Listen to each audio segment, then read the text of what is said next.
True peace, Ken's 3 severe solar wind bugs found.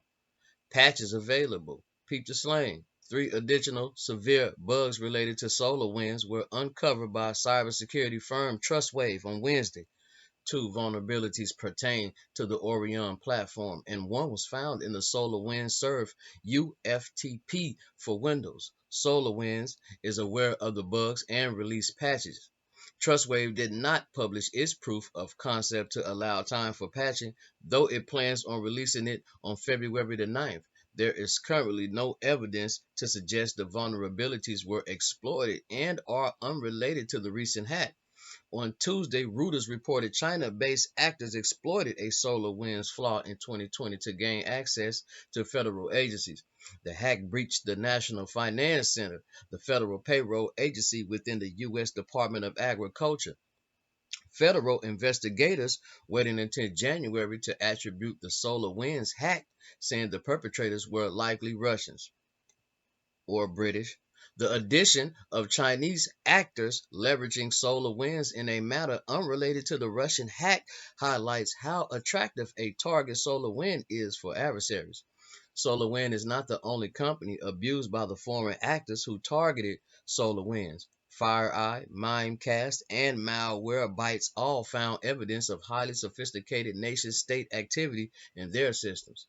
In December, Microsoft estimated 44% of the hack's target were in the information technology sector. Government agencies accounted for 18% of the targets. So far, security firms have uncovered at least 4 strains of malware related to the initial SolarWinds hack. The cyber campaign spurred a massive industry-wide investigation, leading to further discoveries like TrustWaves.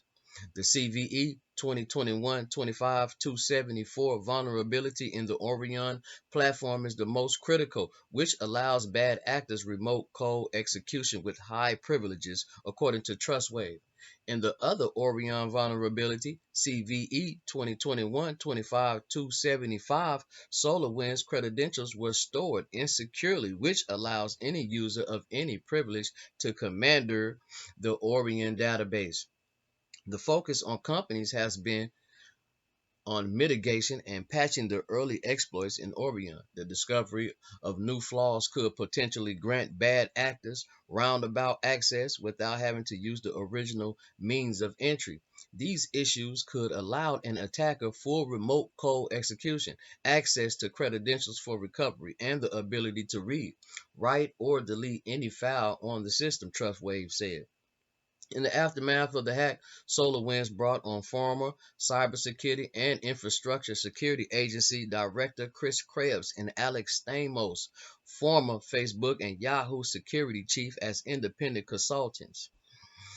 Industry experts expect to find additional companies and supply chains leveraged in relation to the SolarWinds federal agency, say the hack is likely part of a cyber espionage campaign, which is historically difficult to detect. Cyber espionage campaigns move low and slow to infiltrate highly protective environments compared to average breaches, which takes minutes to execute. Espionage breaches take days to avoid.